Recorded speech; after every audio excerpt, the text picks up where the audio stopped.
It took me 5 years of investing before realizing these very important lessons. Time for you to learn from my mistakes and save 5 years of your life.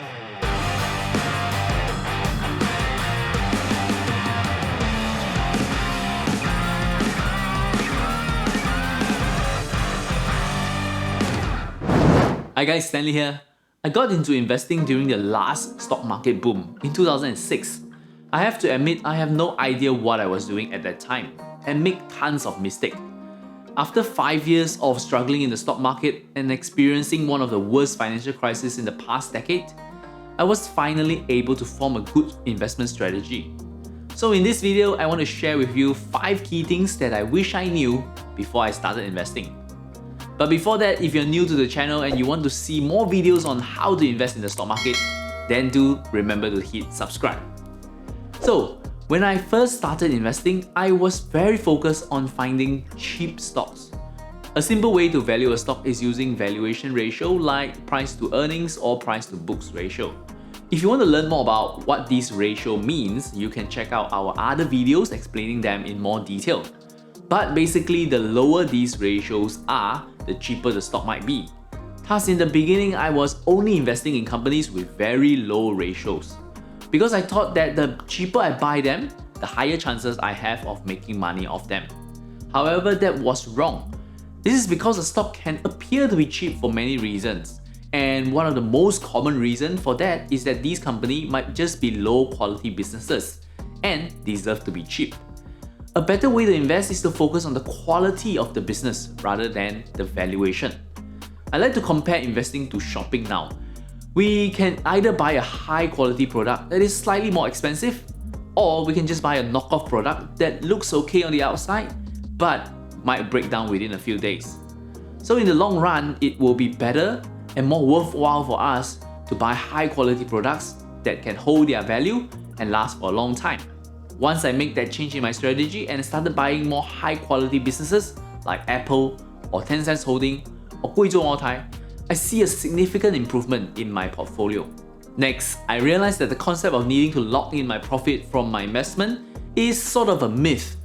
In the past, whenever my stock increased in price, I want to sell them off and lock in my profit. Sounds logical, right? However, it does not make much sense. Because if we are investing for a long-term financial goal, then even if we sell a stock and book the profit, we still have to reinvest that profit into something else. And if we reinvest it in the wrong stock, we will still end up losing that profit that we have supposedly locked in. It makes more sense to think of stocks as a place to store our wealth. We can either keep our wealth in stocks, which is a part ownership of a business, or in cash, which we are basically trusting our money with the government.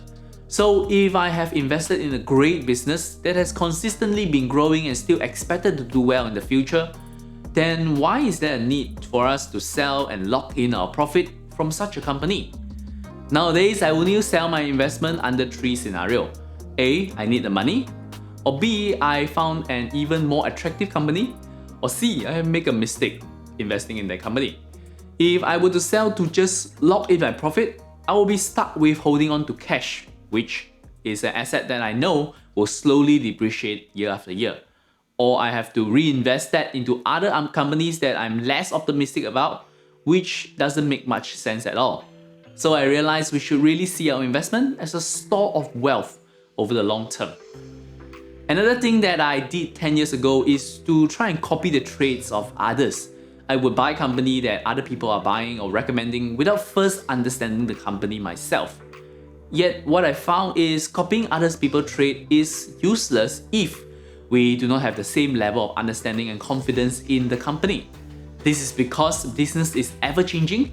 If there is some major change happening to the company or the industry, we would not know how to react if we do not have a good understanding. The person that we follow might have already analyzed the situation and make a decision without informing us. Since we do not know much about the company, we do not have the confidence to know what to do at that point. A better way is to review other people's analysis, understand the business, and learn to come to a conclusion on your own. These allow us to practice making decisions in our portfolio, and we can also evaluate our investment again if something changes.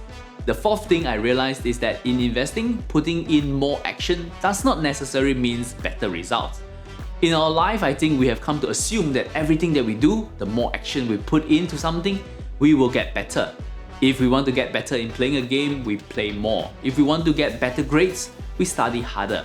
So it is natural for us to think that if we want to do well in investing, we should trade more. However, I found that most people, the more we trade, the more mistakes we make. And these mistakes will cost us a lot in time and in money in the long run. A better way is to maybe read more, learn more, and understand more about how to invest. And when we found and invest in a company that has a long growth prospect and has done well consistently over the past few years, the best thing for us to do might actually to be leaving it alone.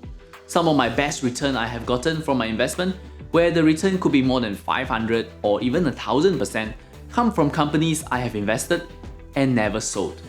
The reasoning is because a great company tends to have management who are always looking for new ways to grow and do even better. For example, Apple have gone from being a computer company to a music company to a phone company, a watch company, and now maybe is on the way to become a car company. And when we invest in such a company, the best thing for us to do might be totally nothing. I learned these 4 things the hard way, and my hope is that these lessons will help you accelerate your personal growth as an investor. But there is one last lesson which I only learned recently, and it is based on my own personal experience. So it might not apply for everyone. But what I found after investing for close to 15 years is that investing is not a place to make money quickly, especially when our capital is limited. This is because investing works in the principle of compounding. If done correctly, our money will compound and grow bigger and bigger in the long run. However, if our capital is small, it will take a long time before we hit that critical point when we start to see significant return. Looking back, I do feel that it might be better for me personally to look into how I can increase my earning potential first instead of focusing too much on investing.